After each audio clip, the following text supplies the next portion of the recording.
Okay, next project. This is going to be probably the biggest project of the day.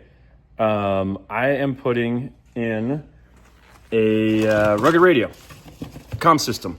So I got all the stuff here. That's the radio. I got the intercom system here, and I opted to get the new dash mounted.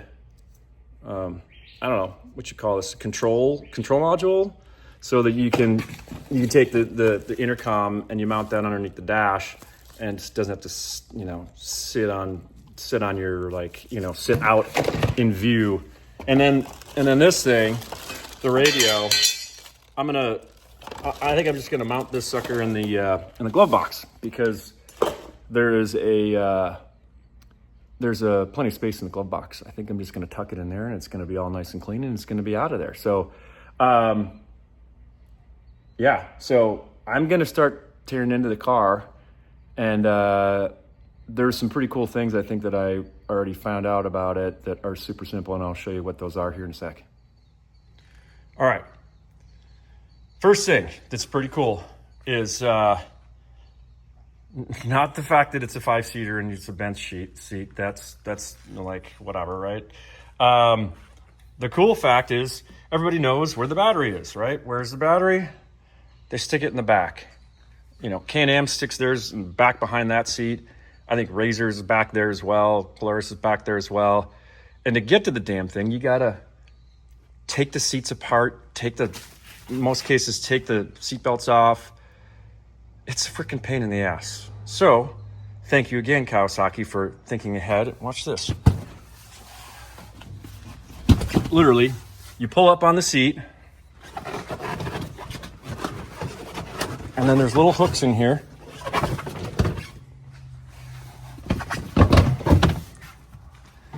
And you pull the whole freaking seat out. One piece. Simple. And guess what's back here? Look, it's a battery. And there's even another little well here for a second battery. So if you ever want to put another one in, which I might do that at some point for accessories. But that's how easy it is to get to the battery. I do believe I have to take this little cover off here to get to the one of the other terminals, but actually it's like a couple of knobs. See, we're learning together. Look at this.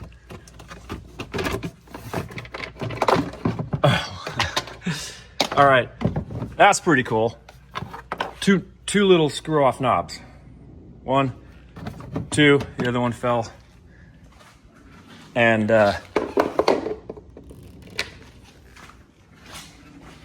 where'd it go? That's how easy it is. So again, I haven't used any tools yet, and I already have access to the battery. Now, another thing that's really super badass on this, and thank you again, Kawasaki, for thinking of this shit. See this little right here? Guess what that is? Yeah. This is some conduit, and guess where that goes? It goes here, and it goes through the tunnel.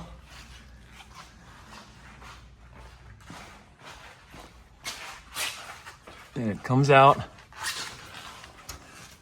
You can see that right there. There we go, see it. It comes out right there. You can see that. There's a little cap on it. So you can run power connections from the front of the car to the back of the car, and you don't have to take the whole entire damn tunnel apart or seats out or any of that shit. So that's what I'm gonna go do. All right, another cool thing I just discovered. Check this out. Attached to the battery is a pre-wired little trickle charger connection. It's wired directly to the battery. So if you ever need to run a trickle charger on this, restoring it, plug that sucker in, and you're good to go. So cool. Okay, next cool feature, watch this. So you got the Garmin tread, right? To take it out, it does come out. All you got to do is pull this front fascia here forward. There's a little hinge, and then up here, there's a little. It's just like a little, I don't know, plunger. You pull that up, and the thing comes right out. And then that's your connection. Now my assumption is that these 4 bolts come off, and then this entire front console should come out. According to the manual, there's supposed to be little push rivets here, here, and then 2 down below. But on this car that's got the Garmin in it, it does not have those. So the only thing I can think of, it's these 4 bolts, but we'll find out. Okay, so I was right. So there's 4 bolts on this. There's 2 hex bolts here, and then 2 Phillips heads here. And these 2 down here are attached to, looks like a cross member inside there, and these were a bitch to get off. These were really easy, but these things were a bitch. And there were 2 tabs up here. There's little tab here, and then a little tab up there. And let's see what happens here. Yeah, this whole console comes off. This whole center. Oh, this is cool. All right, let me. I'm gonna have to disconnect a couple of connections here, but then I'll pull it off. Okay, piece of cake. Got the dash off, no problem. Like I said, those 4 bolts come off, and then there were just 2 connections that I took apart. This one, I think this one was for the power mode, and then this one was for the 2-wheel, 4-wheel locker. And then just this little, this guy up here went to one of the Garmin connections. This connection's still on here to the Garmin. And then there's a power cord, I think this might be the antenna for the Garmin, but I'm not going to disconnect that because I don't need to. I can get access to what I need to get to, which is right here, which is the electrical. And I can get behind the dash now, so I can mount all my switches there too pretty easily. So far, literally 4 bolts so far. Pretty simple. All right, I just wanted to point out a couple of things in here. There's all kinds of extra connections, and no idea what that's for. You got this one also. Spare, I don't know. The problem though is I thought I could get to the tunnel here, and my other problem is that cool conduit that I showed you earlier that runs from the front to the back, great, but the problem is when you got fuses and stuff on your wiring, it's not big enough to string all that stuff through it, so it's just not gonna fit. So now I got to run it through the tunnel. But so what I did do is I took off this little side panel here. It's just that little side panel. I don't know, there's like 8 little rivets, and there's your that's the tunnel there, and then I should be able to string stuff through here to the back with a little fish tape, and then I can get access into this too. So I think this is required to if you're stringing anything with a fuse on it back to the back part of the car for power. So we'll all right, little update here.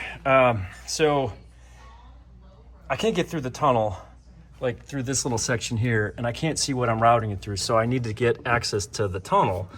So I took the cup holder off here along with this little tunnel cover here, and it's just, I don't know, 15 of these little push rivets. So I'm gonna take this off and see what's under there.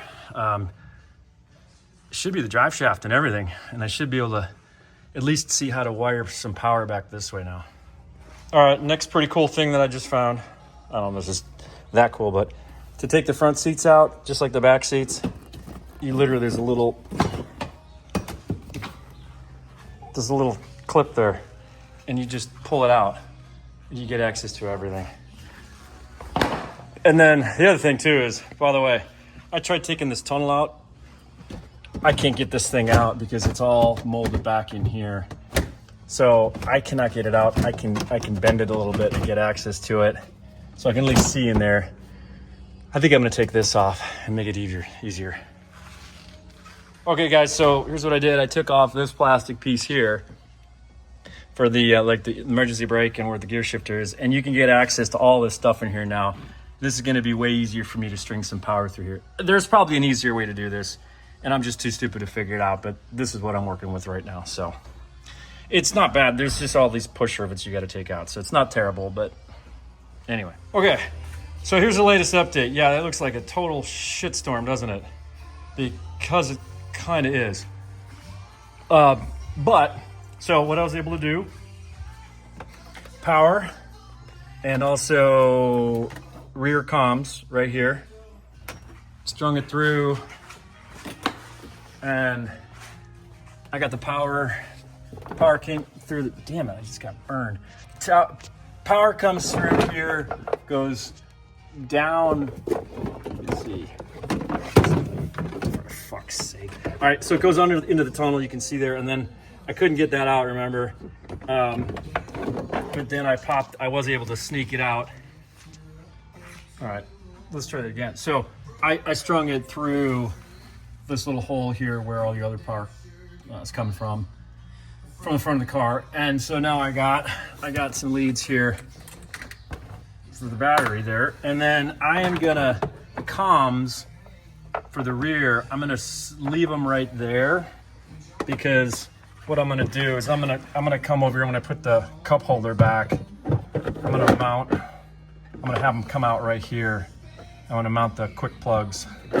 So I'll have that, because that'll sit like right there, and I think either there, or I may end up mounting them, I don't know, down here or somewhere, just so they're out of the way. And then what I did, so then I had to drill a hole under here on the passenger side, just to feed these wires through the tunnel up into kind of the console and everything back in there, and then it all comes out up in here. So now I got all the wires all ready to go. Now it's just a matter of mounting the intercom and then hooking up the radio, mounting it, and button everything back up. Oh, and then I also, check this out, there is a pass through here in the roll cage for the antenna. So it comes out here, and then it goes down and it comes out to there. So you can at least hide the antenna cable up in the cage a little bit here, and then it pokes out here, and I'll just have to tuck it up underneath here. I'll run it underneath the roof, and then I'll probably end up mounting it somewhere back here. And then I'm also gonna run power for a winch. I'm gonna snake that through while I'm here. And then I got whips also. And I have an on-off switch, so I'm gonna run, the whips will mount right here. Oh, check this out. It's pre-mounted or pre-welded whip mounts. So you don't need clamps. That's another pretty badass thing that Kawasaki did. So even a little cutout in the plastic. So that's pretty cool. So that's where the whips will go, but I gotta run power from back here up to the front, because I'm gonna have a master on-off switch for the whips. So that's next. Okay, well, this is a lot more complicated than I was expecting, just because you can't get access to stuff. So I'm about 3 beers in already. Only a couple, fuck's sakes, not too bad. So here, let me show you what I got going on. Okay, so what I did was I mounted the bracket, you can see it. I mounted this bracket underneath the glove box. That's gonna be where the intercom is gonna get mounted. And then I'm gonna mount the radio inside here. So I mounted that with a couple of little bolts in there. And then I'm gonna mount the radio in there too. So it's all protected. And then I'm gonna run from there. I can run up this way to the dash here, and that's where all my comm knobs will be. So we're getting there. All right, so what I do now, I got these guys mounted in. You just cut these little out with razor blade and plug these guys in. So this is for the intercom, that's for the master communication, power on and off so you don't drain the battery. And then I just mounted the push to talk on the drive, the steering wheel. And then I'm gonna probably mount the push to talk for the passenger on this thing. There's really no other best on the parking brake. There's really no other place to put it. I guess I could put it down here on the shift lever, but I don't know. I think that's a better spot. All right, here's the update. So let me get this out of the way. So, all right, I got the intercom mounted down there. I gotta put a screw in there.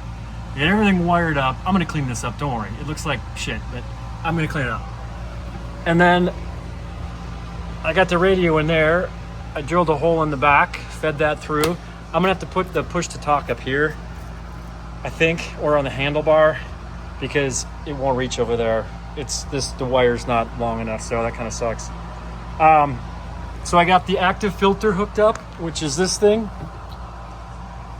And then I grounded it, so it's grounded to the frame. And now I'm just trying to figure out how to connect the comm light here to the ignition. And then I'm gonna test it and see what happens. Got everything wired up. I got this plugged in. So when I turn on the ignition and I turn on the master switch here, you can see they both light up, which is pretty cool. And I checked both radios. They work, they sound great. Bluetooth works great. So I'm gonna button this up now and be done, I think. That's about it. Maybe I think I'm gonna get the whips done. So, but the comms look done, man. Okay, just finished up the comms. Now I'm gonna do the whips. I'm pretty cheap, so I don't spend like $600 on whips. Like, yeah, I know they get lifetime warranties in some of them, but I mean, I really don't give a shit. So, I mean, these ones from Amazon are just as good. And if I can get the thing open, I can show you what these look like. All right, oh, that was a shit show. Okay, so here they are. I got the shorty fat whips, 2 footers. And they're the fatty ones. They're like 2 inches thick, 2 inches tall by 2 inches thick. And the thing that I like about them is I mounted these up already on the pre-designated places, and these things snap right into place. And you got a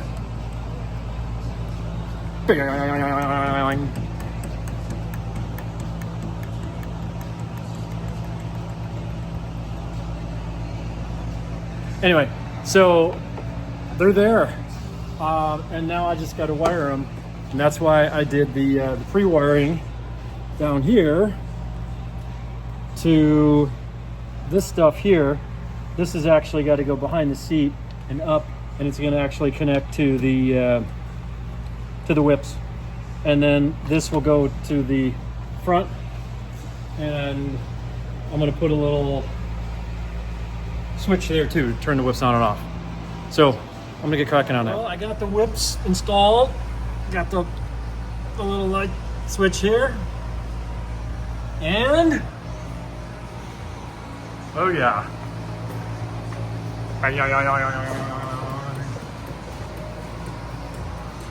It's got a bunch of different flavors too. You can do these different colors.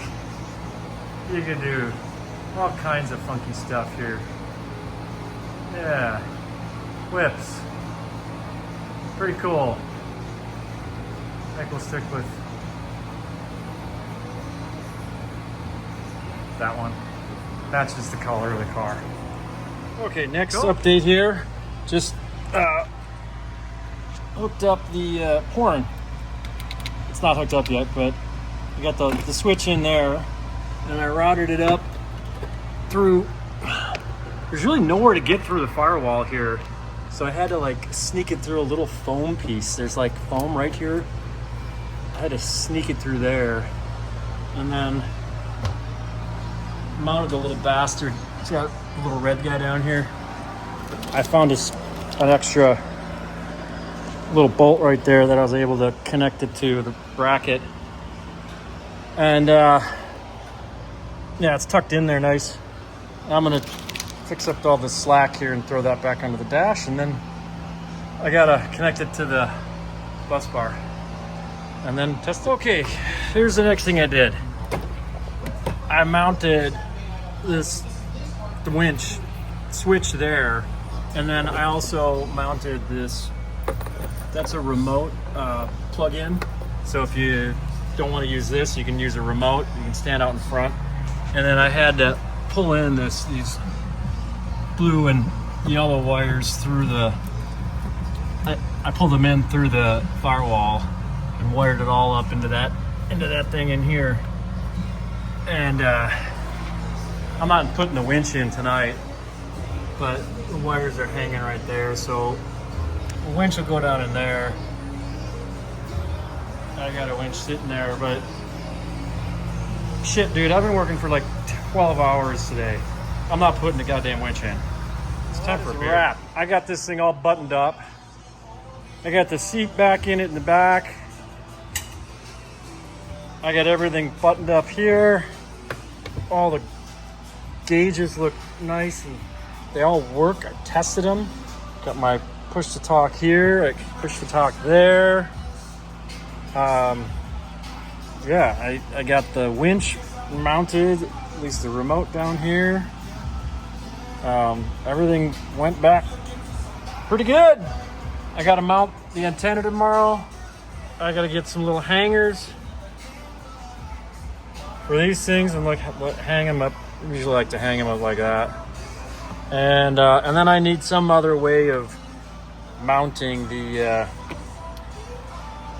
connections, because right now they're just sitting on the floor and they look stupid like this. I'm gonna mount this somewhere, maybe there, or I don't want to put it up straight up because water's gonna get in it. I don't know. I'll think about it. And but she's ready to go. The winch is pre-wired, so that's good. Horn works. I'm ready to roll. Whips are good.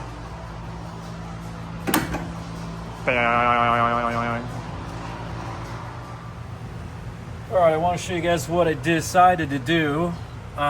First thing, so remember I was saying I didn't like how the